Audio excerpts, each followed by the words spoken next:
नमस्कार मंडळी, आम्ही अग्रिकोड यूट्यूब चॅनलचं सर्वांचं स्वागत आहे। आज आपण करणार आहोत मस्त झणझणीत असं तरीदार शेवग्याची शेंग आणि बटाटे टाकून अंड्यांचा रस्सा करणार आहोत। त्यासाठी इथे मी गॅसवर अंडी उकळत ठेवलेली आहेत।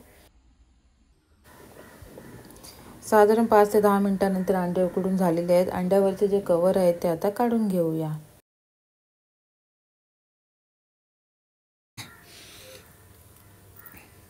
गॅसवर एक कढई ठेवलेली आहे, त्यामध्ये तेल टाकून घेऊया। तेल गरम झाल्यानंतर तेलामध्ये एक अर्धा चमचा हळद, अर्धा चमचा आगरी मसाला टाकून घेऊया आणि उकडून घेतलेली जी अंडी आहेत ती या तेलामध्ये टाकून फ्राय करून घेऊया साधारण 5 ते 10 मिनिटं।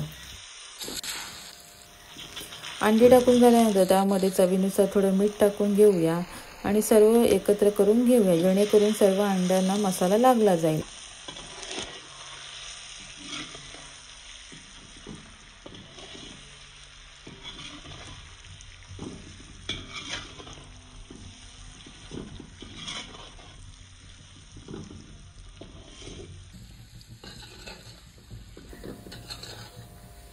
साधारण 5 ते 10 मिनिटं अंडी फ्राय करून झालेली आहेत। आता अंडी काढून घेऊया।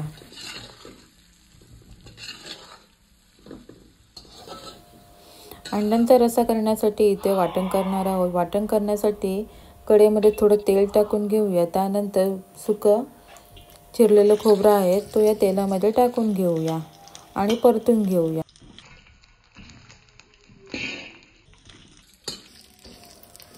त्यानंतर त्यामध्ये एक उभा चिरलेला कांदा टाकून घेऊया आणि कांदा आणि खोबरा जोपर्यंत लाल होत नाही तोपर्यंत तेलामध्ये शिजून द्यायचा आहे, जेणेकरून वाटणाला कलर खूप छान येईल। अशा पद्धतीमध्ये कांदा आणि खोबरं भाजून झालेलं आहे तेलामध्ये, ते आता काढून घेऊ।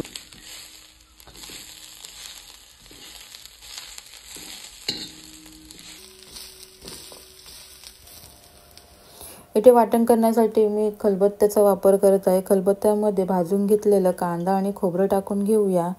त्यानंतर त्यामध्ये थोडंसं अद्रक आणि कोथिंबीर टाकून घेऊया। खलबत्त्यामध्ये वाटण तयार करून घेऊया।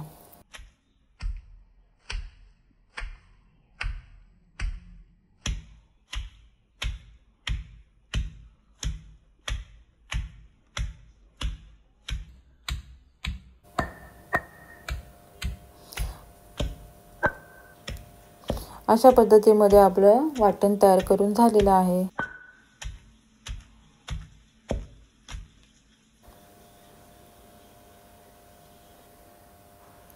गॅसवर एक भांडं ठेवलेलं आहे, त्यामध्ये तेल टाकून घेऊया। तेल गरम झाल्यानंतर त्यामध्ये जिरे आणि थोडीशी बडीशेप टाकून घेऊया। तुम्ही याच्याऐवजी अख्खा मसाल्याचा सुद्धा वापर करू शकता। त्यानंतर त्यामध्ये वाटून घेतलेलं लसूण टाकून घेऊया। लसूण थोडं लालसर होईपर्यंत तेलावर शिजून द्यायचं आहे। त्यानंतर त्यामध्ये तयार केलेलं वाटण आहे तो या तेलामध्ये टाकून घेऊया।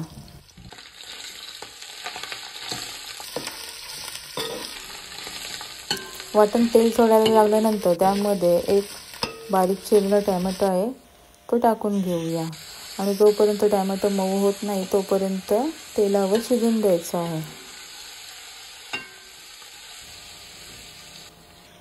त्यानंतर त्यामध्ये एक अर्धा चमचा हळद आणि 2 चमचे आगरी मसाला टाकून घेऊया।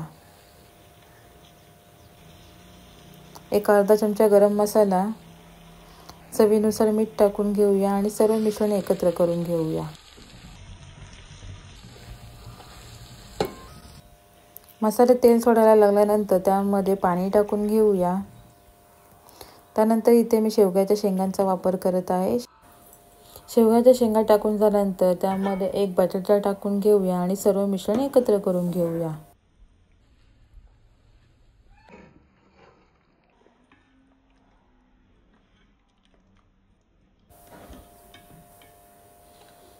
साधारण 5 ते 10 मिनिटं उकळ आल्यानंतर त्यामध्ये फ्राय केलेली अंडी आहेत ती या रस्सामध्ये सोडून देऊया।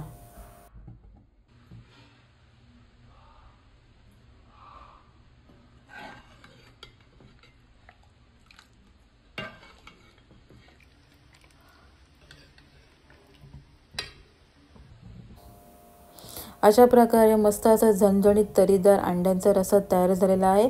व्हिडिओ आवडल्यास लाईक करा, शेअर करा आणि चॅनलवर नवीन असणार तर सबस्क्राईब करायला विसरू नका। थँक्यू।